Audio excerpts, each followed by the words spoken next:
Hey, how you doing? This is Adam Post, publisher of more than 1,000 comic books and marketing expert covering colleges forced to cancel diversity, equity, and inclusion. Let's get into the story. Before we do, please be sure you are subscribed to the channel. Click the bell for notifications. Give me a thumbs up. I really appreciate you guys. Coming from inside higher education, Texas colleges prepare for the end of diversity, equity, and inclusion. And also coming from the New York Times, Texas lawmakers pass ban on diversity, equity, and inclusion programs at state universities.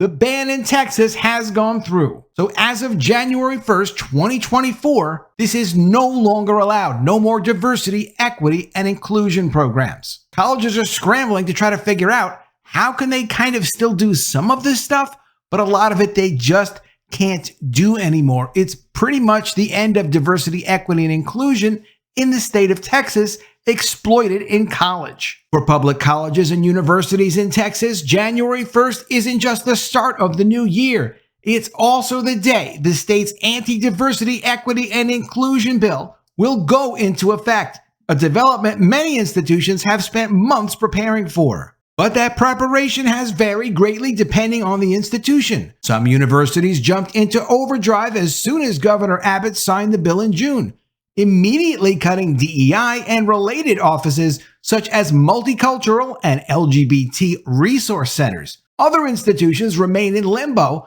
unsure what, if any, actions to take ahead of the January 1st deadline. The result is a messy patchwork of campus policies, procedures, and approaches designed to ensure compliance with the new law. Throughout interviews, analysis of university websites, and reviews of official materials, including press releases and memos, Inside Higher Education has compiled a resource to provide a glimpse into what Texas's 36 public four-year universities have done so far to implement the law. In addition to the changes made on each campus, most of the state's higher education systems, the University of Texas system, the Texas A&M system, the University of Houston system, and the University of North Texas system released system-wide guidance for the law SB 17, answering frequently asked questions about what is permissible under the new law. Some institutions actually made changes ahead of the bill's passage, including removing DEI statements from hiring and admissions resources after the governor's office instructed them to do so in February. The law does not affect student organizations, which are still allowed to continue holding events and conducting activities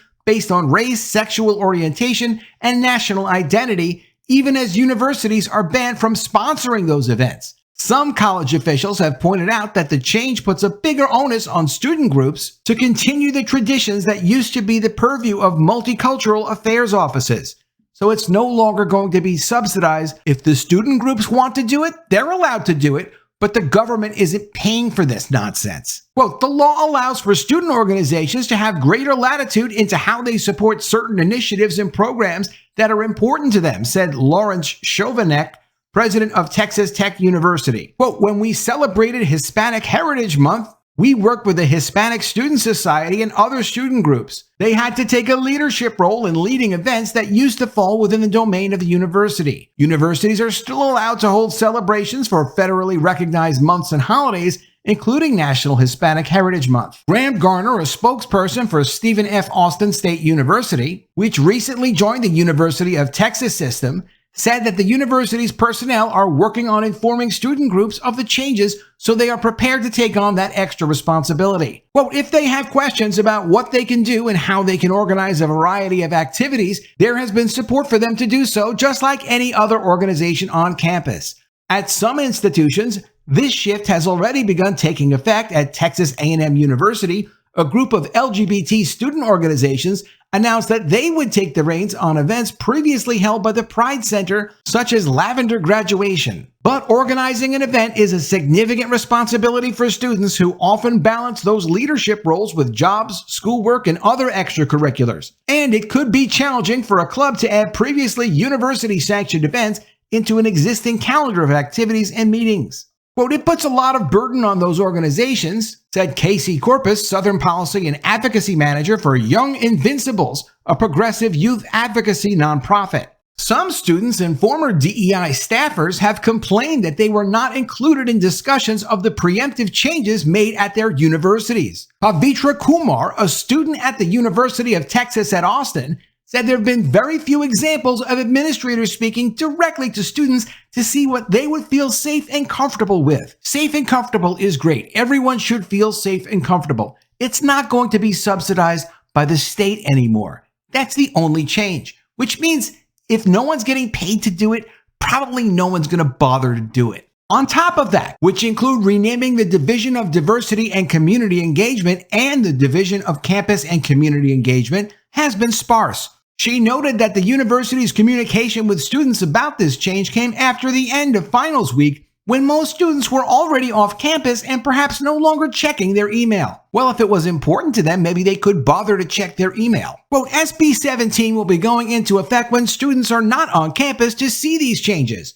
This can come as sort of a shock to students, and we really need to focus on rebuilding and educating students on what this might look like, Kumar said. Staff members from now dissolved DEI offices also say their voices were left out of conversations about how to move forward. Gilbert Carasacco, who previously served as the director of the Office of LGBT Education and Engagement at Texas Tech, said that he was told abruptly in August that the office was closing. He was offered an alternative position but chose not to take it and will leave the institution at the end of December. Carrasco said he was not consulted about where the office's resources, which include information for LGBT students, as well as materials related to sexual health, insurance, and emancipation from abusive parents, could be relocated. Quote, definitely someone else was making the decisions. We were not asked for input or suggestions. I offered mine, and of course nothing was given back, he said. Months after the office's closure, he said, students are still coming to him and his former assistant director to find those resources.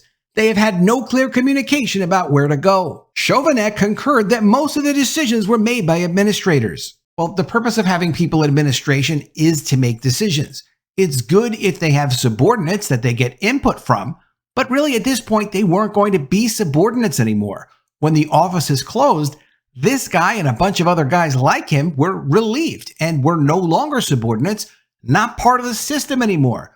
They could have asked them for feedback, but the bottom line is when the department is closed down, it's closed down. There's really not much you can do to pretend it's not closed down. The end of all of this is the end of all of this. An employee at the University of North Texas who asked to remain anonymous to protect their job agreed that a wealth of resources will no longer be available to UNT's campus in the new year, now that the Multicultural Center and the Pride Alliance have been dissolved. Quote, gender-affirming supplies like binders, things like that, are going to disappear or possibly disappear, the employee said. So too will designated spaces for queer students and students of color, as the former spaces of both centers will now be home to various other university offices. The employee noted that staff in those two centers had no input into what would happen to them.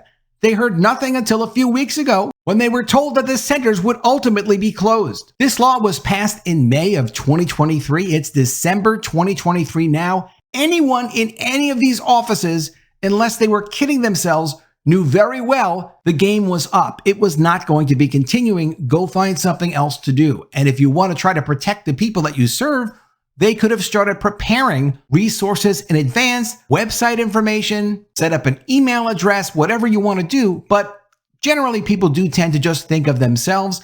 I wouldn't put these people in a situation where I would think they would do anything more for people than anyone else would who's not getting paid to do it. Certainly, they could have on their own coordinated with student groups. Staff members, generously, as far as I can see it, have been given the opportunity to move to other roles in a newly created office, the employee said, which would represent demotions from their current job titles. But those are job titles for positions that no longer exist. What do you want, a promotion? When asked whether they could confirm these demotions, a UNT spokesperson said, Media Relations does not have the specific names and titles, only that we were all placed at the time the change took place. Quote, it's almost like a setup to push people out, the anonymous UNT employee said. Although most of the changes have been made ahead of the January 1st start date, students and staff remain confused about what may or may not be permissible in a post-SB 17 world. Yvette Salazar, a student at the University of Texas Rio Grande Valley's Brownsville campus, said that faculty have been trying to figure out how they can create safe spaces for queer students, but they are unsure if that's possible without breaking the law. Well, I can tell you the answer is probably no. The whole idea was don't create these special spaces paid for and subsidized by the state. Student groups are allowed to do whatever they want to do. So you can do that, but you need to do it under the umbrella of a student group. If a student group is allowed to have certain space, yes, you can create safe space for queer students, for tall students, for short students, or whatever kinds of students you want under the control of the student group. It's not like you would have to go ask an attorney. It's very straightforward what they're doing.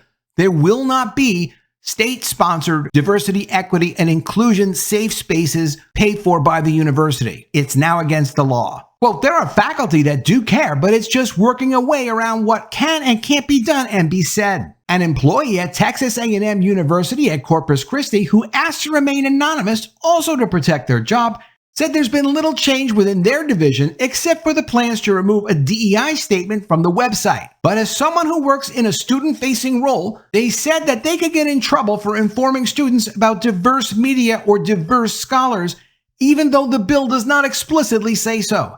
Instead, they said they might be more inclined to refer specifically to, say, Black scholars or LGBT media. Quote, from everything I'm hearing around here, diversity, equity, inclusivity, those three words in particular are very triggering words, to use their terminology, and people are unsure if they can be used in natural language. I would hesitate to use those words, the employee said. That's just what we've been going with so far. I'm not sure if we're overreacting or if we're on point. What this means is the state of Texas will no longer pay colleges to have diversity, equity, and inclusion programs.